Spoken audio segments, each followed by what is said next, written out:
আসসালামু আলাইকুম গাইস। দেখেন, এই হচ্ছে আমার নতুন প্রবাস বন্ধু আমার কাছে আসছে থাকার জন্য। আমার মনে হয় এই বিড়ালটা হচ্ছে মানসিকভাবে বিধ্বস্ত।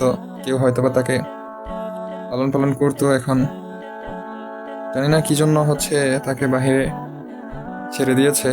আমার মনে হয় একটা প্রবলেম, সে যে শ্বাস নিঃশ্বাস গ্রহণ করে এবং ত্যাগ করে, একটু মানে শ্বাসকষ্ট রোগীর মতো আওয়াজ হয়। মেবি তার জন্যই, ওই ব্যাড সাউন্ডের জন্যই হয়তোবা অনেক বিরক্ত হয়ে বাইরে ছেড়ে দিয়েছে। তো দেখেন, এই যে আমি আদর করি, আদর পেলে সে কি করে দেখেন। দেখেন, এই যে আমি এখন হাতটা সরাই নিলাম, এই দেখেন আমার হাতটা আমি এখানে আনলাম, এই যে আমার হাতের নিচে চলে আসছে। দেখেন কত সুন্দর, এত সুন্দর একটা কিউট বিড়ালকে কিভাবে বাহিরে ছেড়ে দেয় আল্লাহ ভালো জানে।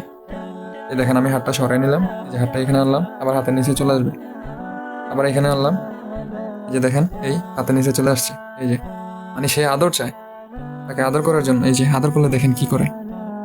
কি ভালো লাগতেছে প্রবাস বন্ধু? ওর নাম দিয়েছি আমি প্রবাস বন্ধু, যেহেতু আমি প্রবাসে আসছি। সো এতদিন কাউকে পাই নাই। দেখেন এগুলা কত সুন্দর পশমগুলা।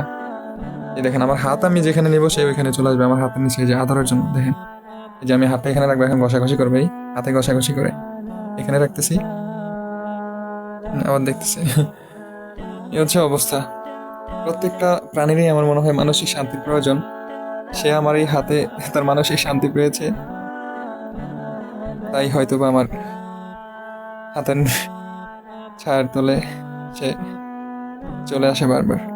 এমনিতে দেখতে মাশাআল্লাহ দেখেন অনেক কি। এখানে এখানে এই যে দেখেন, এই যে দেখেন এই আমার হাতের সাথে। তো তোকে আমি বন্ধু বানিয়ে নিলাম, তুই থাক। ওকে, কি করতেছ? নে, আমি নামাজ পড়বো, এখন আর আদর করতে পারবো না। ঠিক আছে, নামাজ পড়ে শেষ করে নেই তারপর। হ্যাঁ, তুমি ঘুমাও।